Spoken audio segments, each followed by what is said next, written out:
ఓం శాంతి. అందరూ హ్యాపీగా, సంతోషంగా, ఆనందంగా, సుఖంగా, ఆయురారోగ్యాలతో ఉన్నారని అనుకుంటున్నాను. ఉండాలి కూడా. ఎన్ని పరీక్షలు వచ్చినా వాటిని మనం జయించుకుంటూ వెళ్ళాలి. ఎన్నో పరీక్షలు రాకుంటే ఏది నడతాం. ఒకటి నుంచి 10th కాదు, డిగ్రీ చదివిదా పరీక్షలు రాస్తూనే ఉంటాం. జీవితం ఒక పరీక్షలతోనే ముడిపడాలి. అయితే మీకు ఒక విశేషంగా ఏంటంటే, సొమ్ము ఒక్కడిది సోకొక్కడిది అనే ఒక పాట నిన్న పెట్టాను, 15 సెకండ్. అంటే ఆ పాట మీరు పూర్తిగా వింటే వేరేగా, అందులో అంతరార్థం అంతా చాలా ఎక్సలెంట్గా ఉంటుంది అన్నమాట. మహానుభావులు, కవితలు, రచయితలు ఆ రోజుల్లో త్రికాల దృష్టితో రాశారన్నమాట ఆ పాటలు అంతా. అయితే సొమ్ము ఒకరిది, సోకు ఒకరిది. అంటే ఈ సొమ్ము మొత్తం సృష్టి యొక్క మొత్తం, అంటే మనకు స్థూలధనం, జ్ఞానదానం. ఈ జ్ఞానం అంతా ఎవరిదంటే తండ్రి పరమాత్ముడిది. అతని జ్ఞానమే ప్రపంచం 4 మూలలా కూడా ఆయన జ్ఞానం ద్వారా మొత్తం అందరూ వాళ్ళ స్టేట్లు కానీ, వాళ్ళ రాజ్యాలు కానీ, వాళ్ళ కంట్రీలు కానీ ఎప్పటి నుంచో, అంటే ఆది సనాతన దేవీ దేవతా ధర్మం అప్పటి నుంచి కూడా నడుస్తూ ఉంది. ఇవన్నీ మనకు తెలియదు. అయితే ఈ సొమ్మంతా దోచుకొని చూస్తాం కదా, దోచుకునే వాళ్ళు ఎవరో మనకు తెలుసు కదా.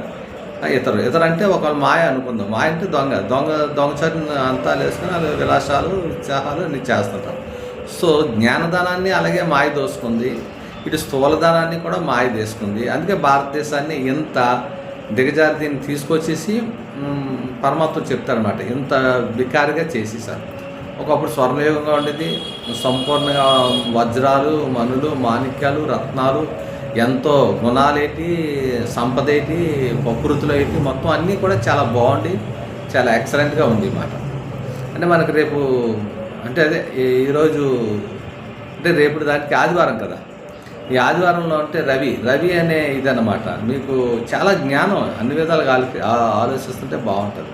ప్రకాశవంతుడు, తేజమయుడు. అతను ఒక మెసేజ్ అయినా ఏదైనా ఇస్తాడు. అతను ఎవరి చేత ఇచ్చాలో, ఎవరి చేత చేయించాలో చేయిస్తాడు అన్నమాట. ఇంకా మనకు తెలీదు, అది అర్థం తెలుసుకొని క్లారిటీగా చెప్తాం. ఇవన్నీ సూక్ష్మంగా ఉంటాయి, అంతరార్థంగా ఉంటాయి. అయితే మీకు ఏం చెప్తున్నానంటే, అటువంటి సొమ్ము, మన సొమ్ము ఏంటి? జ్ఞానం. ఇటు బైబిల్ అవ్వచ్చు, ఇటు ఖురాన్ అవ్వచ్చు, మరి జైన్ మతం అవ్వచ్చు, మరి సిక్కులు అవ్వచ్చు.